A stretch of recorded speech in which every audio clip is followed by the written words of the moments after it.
Stranded Falcon. Now, we've been in this spiritual war since 2012.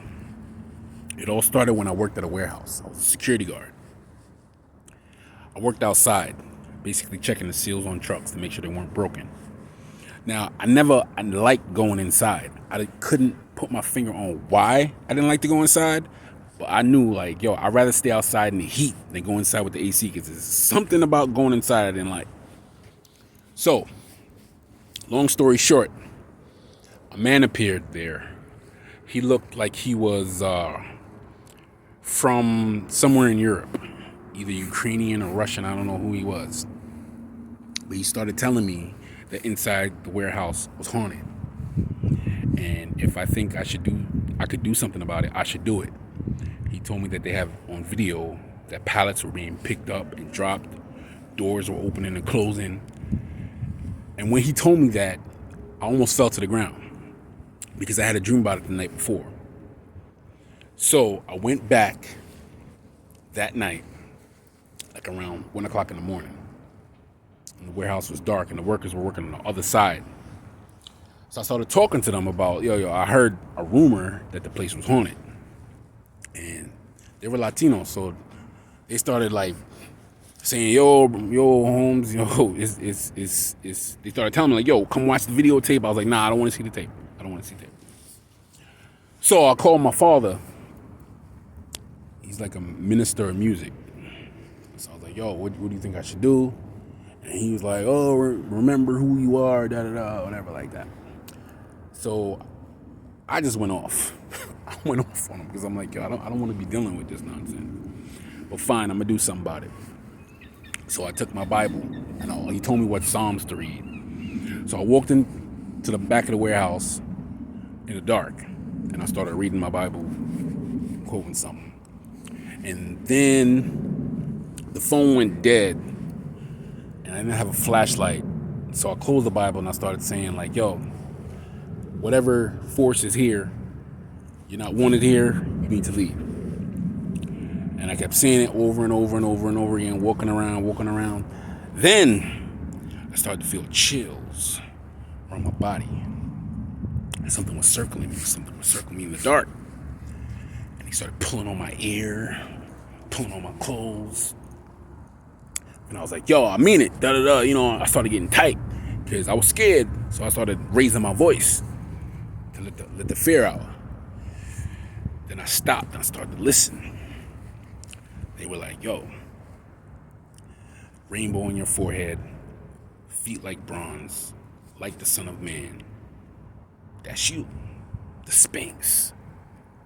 So I sat there for a little bit. And I was like, I'm a spiritual predator.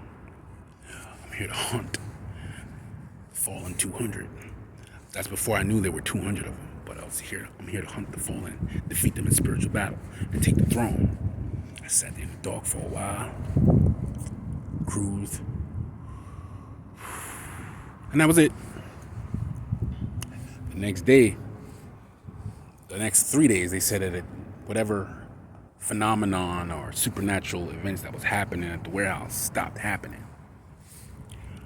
So my boss, he put me on, a salary. He was like, come and go as you please. If you feel like you need to come here to do something, do it. That's how I knew it was true, that the place really was haunted. So, about a week went by, and I fell asleep on my bed. And then I felt something hairy on the side of my bed. I didn't open my eyes, but my third eye told me it was red and hairy. I was standing on the side of my bed. And then it would, when I'm laying face up, it would lay on my stomach. I felt it on my stomach. And when I opened my eyes, it just jumped off. But when I looked around, I didn't see anything. And then it's the same thing they kept saying. They kept calling me Magi. That's your face on that Sphinx. You're here to hunt the fallen. And that's when it all started. But, I wasn't scared because I encountered whatever it was at the warehouse.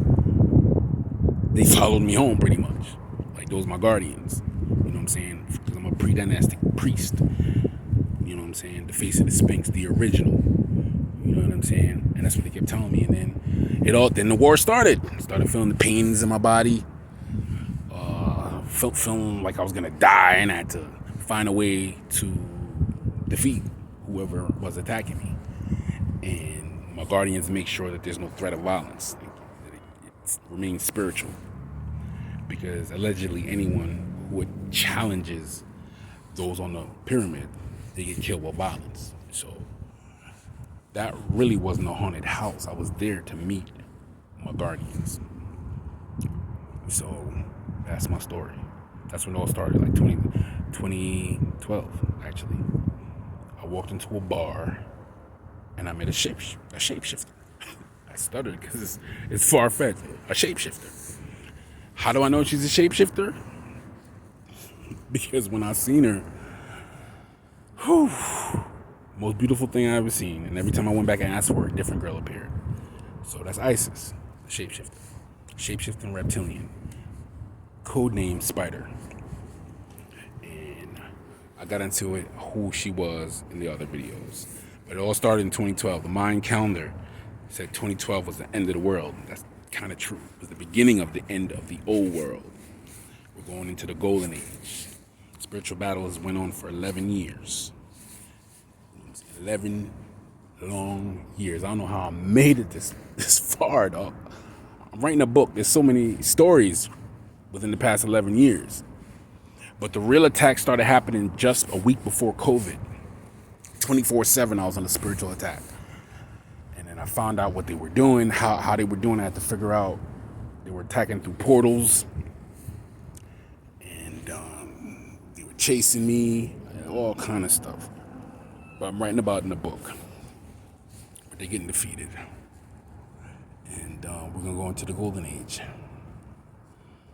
Death shall be no more. They're hunting us. We're being hunted for our spiritual energy, for our electricity, which stems from the Olmec. You know what I'm saying? The more of us whose souls they take, they get magical powers. When they take your soul, they get magical powers.